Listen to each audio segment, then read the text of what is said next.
নাগরিকরা? শুনেন, আপনারা তো জানেন যে ২রা আগস্ট থেকে আমাদের পাড়া আমাদের সমাধান এই কর্মসূচি শুরু হয়েছে। ভারতবর্ষে এই প্রথম পশ্চিমবাংলার মুখ্যমন্ত্রী যুগান্তকারী এক কর্মসূচি নিয়েছেন। সেটা জনগণের কথা, জনগণের সিদ্ধান্তের সম্মান। জনগণের প্রয়োজনে জনগণ মতামত দেবে, তার ভিত্তিতে জনগণরাই সিদ্ধান্ত নেবে যে প্রতিটি বুথে মাননীয় মুখ্যমন্ত্রী যে ১০ লক্ষ টাকা করে দিয়েছেন, তারা কী কাজ করবে এলাকা উন্নয়নের জন্য।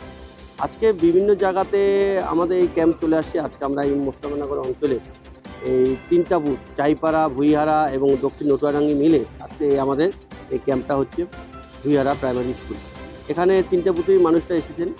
সবারই সব কিছু কাজই বলছে, তার মধ্যে মানুষ রাস্তাটা বলছে এই ছোটো ছোটো যেগুলো রাস্তা আছে এর বাড়ি থেকে এর বাড়ি পর্যন্ত, বা কোনো জায়গায় জল নিকাশি ব্যবস্থা ঠিক মতনটা হয়নি, ড্রেনের চাচ্ছে, কোনো জায়গায় পথবাটি যাচ্ছে বা কোনো জায়গায় মাটি খারাপ হয়ে গেছে সেটা চাচ্ছে, কোনো স্কুলের রিপেয়ারিং হয়তো টিনটা খারাপ হয়ে গেছে, স্কুলটাকে রং করে দিতে হবে, আইসিডিএস হোক সেটা প্রাইমারি স্কুল হোক, বা কোনো আমাদের জানেন যে রাত্রিরাতে এলাকাতে অনেক সময় লাইট কোনো জায়গায় নেই, সেই জায়গায় পথবাটি যাচ্ছে এবং সিসি ক্যামেরাও যাচ্ছে। মানুষদের দাবি, আজকে আপনারা জানেন যে দুয়ারে সরকারে এসে মানুষ তার নিজের কাজটা নিজেরাই করতে পারে, কাউকে ধরতে না।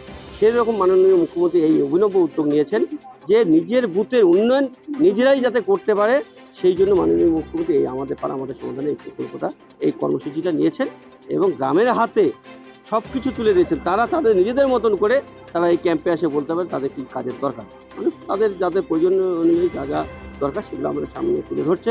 আমরা সেটা লিপিবদ্ধ করছি, লিপিবদ্ধ করে এগুলা সামনে আগামীতে এগুলা টেন্ডার প্রসিডিওর হবে এবং 2026-এর 15ই জানুয়ারির মধ্যে এই কাজগুলো